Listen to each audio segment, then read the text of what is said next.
हमारे वृंदावन का एक अपना नहीं मानता है, उसके दुरुपयोग से बचता है, तो निश्चित कोई धन का प्रभाव चित्त पर नहीं पड़ेगा, पक्की बात है। हमारे वृंदावन का एक बड़ा कुख्यात कहें कि विख्यात कहें, ऐसा एक व्यक्ति था, ठाकुर था। ऐसा था महाराज जी वो विचित्र आदमी, नाम हम लेना नहीं चाहते, कि जिस संत के स्थान में पहुंच गया वो कहता 50,000 दो, तो उस संत को 50,000 देना ही पड़ता है, सामर्थ्य हो या ना हो उधार लेके दो। क्यों? नहीं तो वृंदावन में रहना मुश्किल।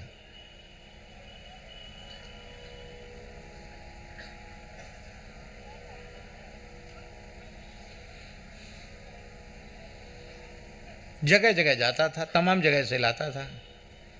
तब मलुक पीठ का निर्माण नहीं हुआ था, उतना पुराना स्थान था, पुराना मंदिर था, और जगमोहन जहाँ है वहाँ खंडहर जैसा, वो सत्संग भवन में खंडहर जैसा था, ऊपर के 2 कक्ष बने थे। तो वो हमारा नाम पूछा होगा, महात्मा तो सीधे साधे होते हैं, वो हमारे पास उसको ले आए। हम सवेरे नियम कर रहे थे, माला फेर रहे थे, आकर के उसने कहा बाबा दंडोत की सीताराम। जब पूरा किया मैंने कहा कहो कहिए। मैं अमुक ठाकुर, अमुक नाम सुना है आपका? हमने कहा हाँ नाम तो सुना था, आज भगवान की कृपा से आपका दर्शन हुआ है। तो बाबा कान खोल के सुन लो, एक लड़की की शादी करनी है, 50,000 रुपये की ज़रूरत है, लाओ 50,000 रुपये दो।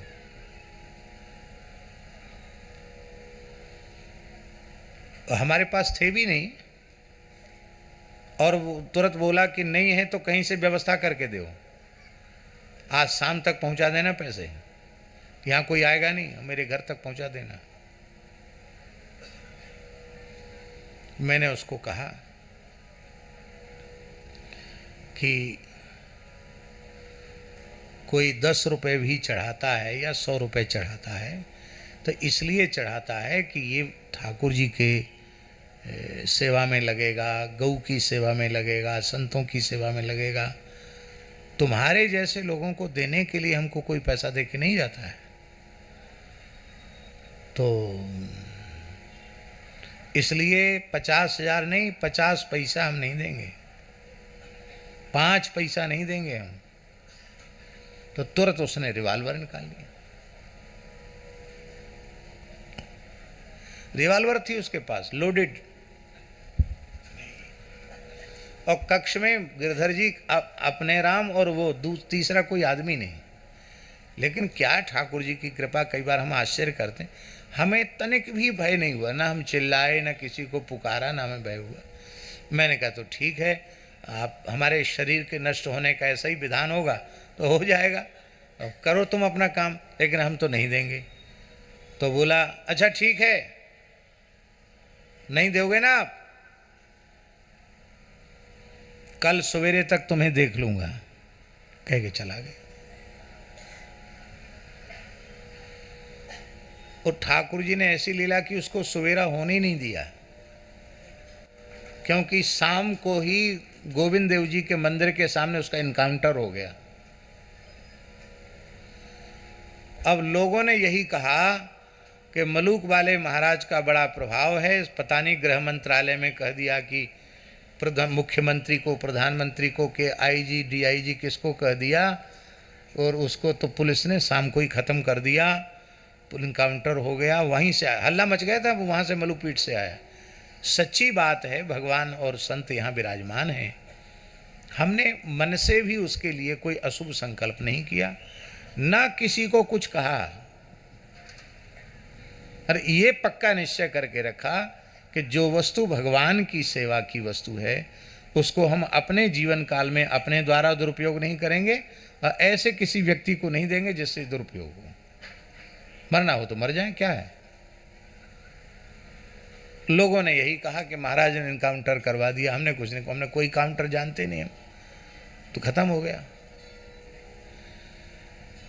तो धन से बचा जा सकता। अभी हमारे वृंदावन में एक बहुत अच्छे संत हैं, श्री प्रेमानंद बाबा, बहुत सुंदर सत्संग का दिव्य प्रभाव उनके द्वारा पूरे संसार को मिल रहा है। बहुत लोग सत्संग का लाभ उनसे ले रहे हैं, लोगों के जीवन में बहुत परिवर्तन आ रहा है, सुधार आ रहा है। ये व्यासपीठ से कहने वाली बात नहीं है, लेकिन उनके पास कोई राशि आती है तो जितनी शीघ्रता से वो किसी अच्छे काम में लग सके उतनी जल्दी लगा देते हैं। बरसाना में झरा कर देंगे, नंदगांव में भंडारा कर देंगे, गिरिराज जी में भंडारा कर देंगे, ब्रजवासियों को बांट देंगे, कभी हमारे जड़खोर गोधाम में भेज देंगे इतनी राशि, कभी हमारे यहाँ भी भेज देते साधुओं के द्वारा, वहाँ साधु सेवा होती है, वहाँ ले आओ। केवल वाणी से बोलते नहीं है, वो करके दिखाते हैं। कोई संग्रह परिग्रह नहीं और किसी वस्तु का अभाव नहीं, कोई संग्रह परिग्रह भी नहीं और किसी वस्तु का अभाव भी नहीं। तो धन से तो आप बच सकते हैं, पर स्त्री के आकर्षण से आपको स्वयं अपने विवेक से बचना पड़ेगा, नहीं तो किया कराया सब चौपट हो जाएगा। इसलिए श्री क्या नाम, राम निरंजन दास जी नाम है? खूब जहाँ भगवान ने आपको जगह दी है, हमारे अद्वैत चरणदास बाबा हैं, अच्छे संत हैं, उनका संग मिला है, खूब गौ सेवा करो, खूब संत सेवा करो, तो अपना भी कल्याण और सबका कल्याण है। बोलो वृंदावन बिहारी लाल की जय। तो उन संत का यह दोष सदा के लिए दूर हो गया। बोलो भक्त वत्सल भगवान की जय।